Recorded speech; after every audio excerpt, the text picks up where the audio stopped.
የጨዋታ ማሟሻ ማሟሻ ከወዲህም ከወዲያም ለመንገርም ለመዘከርም ማሟሻ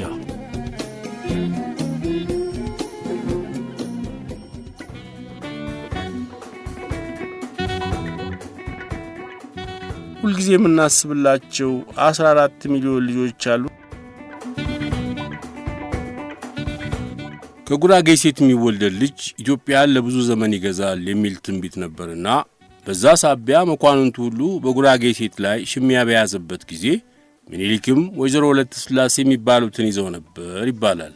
ወይዘሮ ወለተ ስላሴ የጉራጌ ባላባት የቶሮ ወይም የጦሮ ልጅ ናቸው። ለዳግማዊ ምኒልክ 2 ልጆች ወልደውላቸዋል።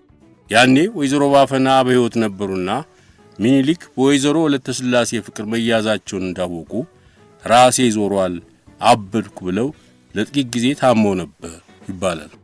ምኒልክ ወይዘሮ ጣይቱን ሲያገቡ እድሜያቸው 30 ዓመት ነበር። ለጣይቱ 5ኛ ባላቸው ናቸው። እቴጌ ጣይቱ መሃን በመሆናቸው ከምኒልክ ልጅ አልወለዱ።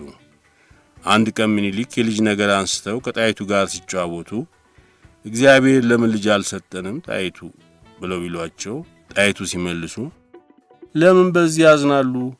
ሁልጊዜ የምናስብላቸው 14 ሚሊዮን ልጆች አሉን አይደለም አሏቸው። የዚያን ጊዜ የኢትዮጵያ ሕዝብ ብዛት 14 ሚሊዮን ነበር።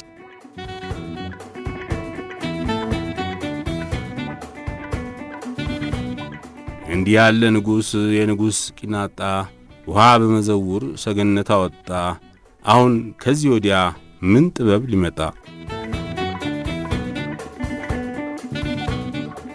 አዲስ አበባ ከተማ ከተመሠረተችና የነዋሪዋ ብዛት እየጨመረ ከሄደ በኋላ በአዲስ አበባ ከተማ ውስጥ የውሃ እጥረት እያስቸገረ ሄደ። ገንቦውን እየተሸከመ በየወንዙና በየምንጩ የሚንከራተተው በዛ። በተለይ በሳምንት 3 ጊዜ ግብር የሚያበላው ቤተ መንግሥት ለጠላና ጠጅ መጥመቂያ ቀርቶ ለቡሆ ማብኪያ በመቸገሩ ምንጮች እየተከለሉ ለቤተ መንግሥት ብቻ እንዲውሉ ተደረገ። ይህም ቢሆን የምንጮቹም ሁኔታ እያደር እያነሰ በመሄዱ ለችግሩ ማቃለያ የሚሆን ዘዴ አልተገኘም። አጼ ምኒልክ የውጭ አገር አማካሪዎቻቸውን ሰብስበው በእናንተ አገር የውሃ ነገር እንዴት ይሆን አሏቸው። በፈረንጅ አገር ውሃ እንዳይባክን ምንጮች እየተከለሉ ውሃው በቧንቧ እየተጠለፈ እንዴት አድርጎ ከቤት ድረስ እንደሚመጣ አስረዷቸው።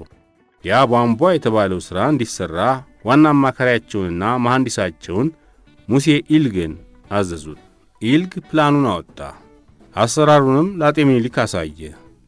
እዚህ ላይ ኬለር እንዲህ ይላል። ኢልግም በአካባቢው ካለ ተራራ ስር ከሚመነጨው ምንጭ ውሃ በቧንቧ ለማምጣት ሐሳብ አቀረበ። በምኒልክ ችሎት ያሉ ሰዎች ሐሳቡን ተቃወሙ።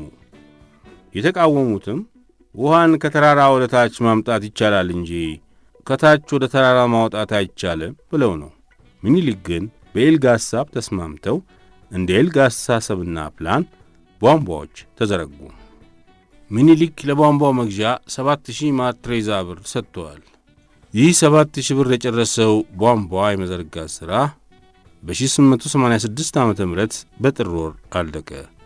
ከላይ ከኪዳነ ምሕረት ቤተ ክርስቲያን አካባቢ ካለ ምንጭ የተጠለፈው ውሃ ከቤተ መንግሥቱ ካለው የመጨረሻ ቧንቧ አልደርስ አለ።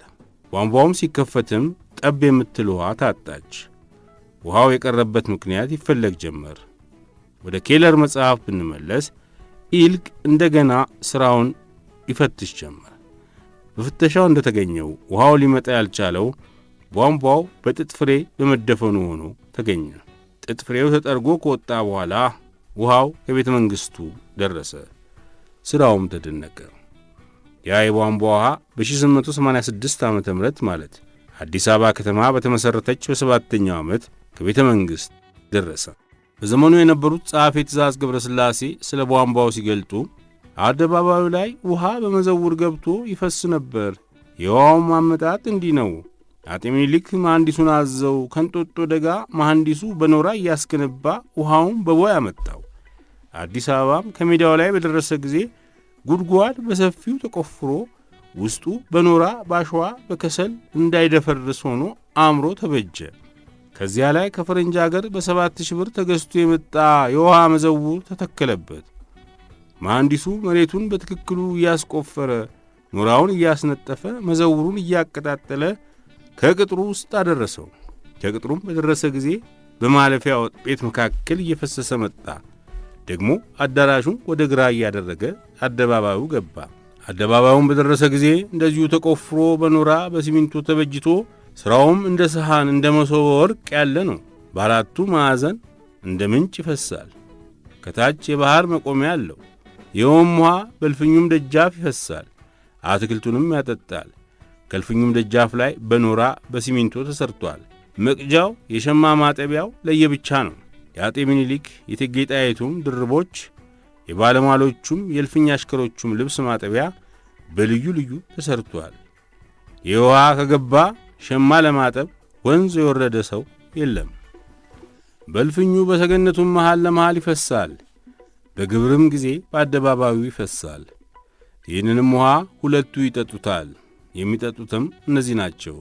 ከአዳራሹ ሳይገባ ቀርቶ ፀሐይ የመጣው አንድም አዳራሽ ገብቶ ጠጅና አረቄ ተኮሰው ከዚያ ወንዝ ሁሉም ይጠጣሉ። ያንንም ውሃ የሚያየው ሰው ሁሉ ከሥጋው ከጠጁ ይልቅ ውሃውን ያደንቃሉ፣ ከደረቅ መሬት ላይ ስለመገኘቱ።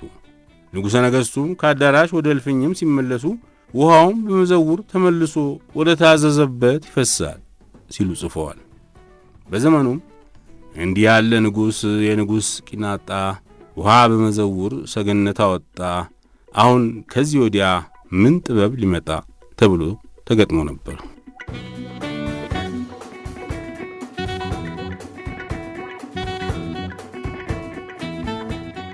አይ ግብጦ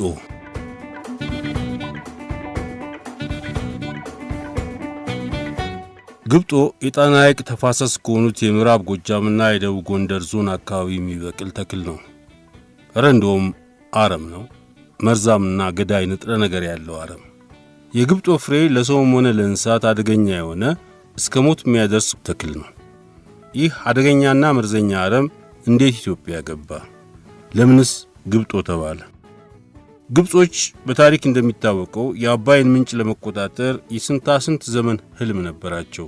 በዚህ ሳቢያ ሁሌም የቆረቆዘች የደከመች አቅመ ቢስ ኢትዮጵያ እንድትኖር ስለሚሹ ሁሉንም አይነት ሴራ በቀጥታም ሆነ በተዘዋዋሪ መንገድ ሲጎነጉኑ ኖረዋል።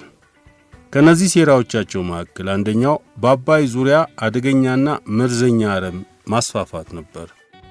በዚህ አይነት ወደ ኢትዮጵያ ካስገቧቸው በአባይ ምንጭ አካባቢ እንዲሰራጩ ካደረጓቸው አረሞች መካከል አንዱ ይህ ተክል ነው። ተክሉ ግብጦ መባሉም በዚህ የተነሳ ነው። ይህ ግብጾች ለተንኮል ያስፋፉት ተክል አደጋ መፍጠሩ ባይቀርም የአካባቢው ማህበረሰብ ግን ፍሬውን በጆንያ ሞልቶ ለሳምንታት በወራጅ ውሃ ወንዝ ውስጥ በመዘፍዘፍ ብቻ የፍሬውን መርዛማነት አምክኖና አደገኛነቱን አርክሶ ለንፍሮና ለአረቄ መጥመቂያ ያውለዋል። ለመድኃኒትነትም ይጠቀሙበታሉ። ተንኮልሽ አልያዘልሽም፣ ሴራሽ አልሰመረልሽም፣ አይ ግብጦ ለማለት ይመስላል ተክሉ ግብጦ መባሉ።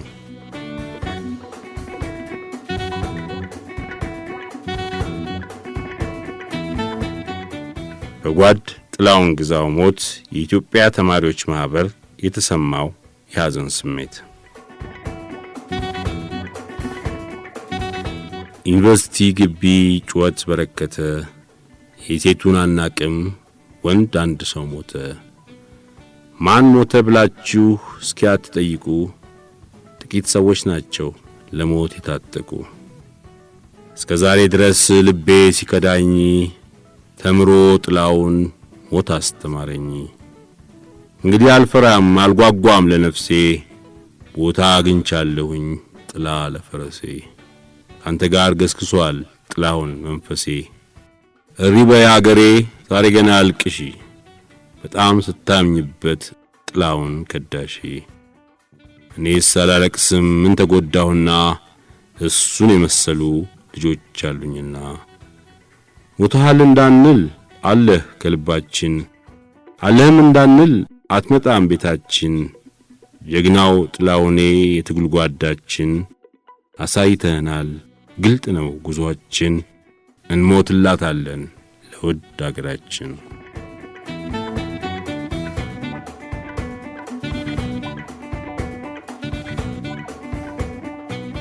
የክረምት ማገዶች ደበበ ሰይፉ። የክረምት ማገዶች እንዲህ ተጫጭሰን እንዲህ ተጨናብሰን ውሃ እንዳለዘዘን ከውሃ ተዋግተን ተዋግተን ተዋግተን ውሃን አሸንፈን እሳትንም ጠንሰን እሳትን አምጠን አምጠን አምጠን እሳትንም ወልደን እሳትንም ሆነን የክረምት ማገዶች ካጨለጨልንለት የዳውን ጎጆ ቀሳከል ጭራሮ ካበሰልንለት ዘንድ ያርሶ አደሩን ንፍሮ የሰርቶ አደሩን ሕዝብ ለሰስ ያለ ሽሮ ታሪክ ይዘምረው የእኛን እንጉርጉሮ ዘመን ይመስክረው የእኛን ውጣ ውረድ የእንግልት ኑሮ ደበበ ሰይፉ።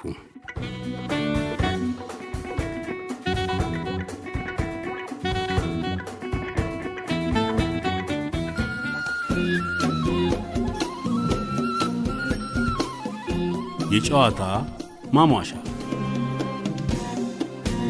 ማሟሻ ከወዲህም ከወዲያም ለመንገርም ለመዘከርም ማሟሻ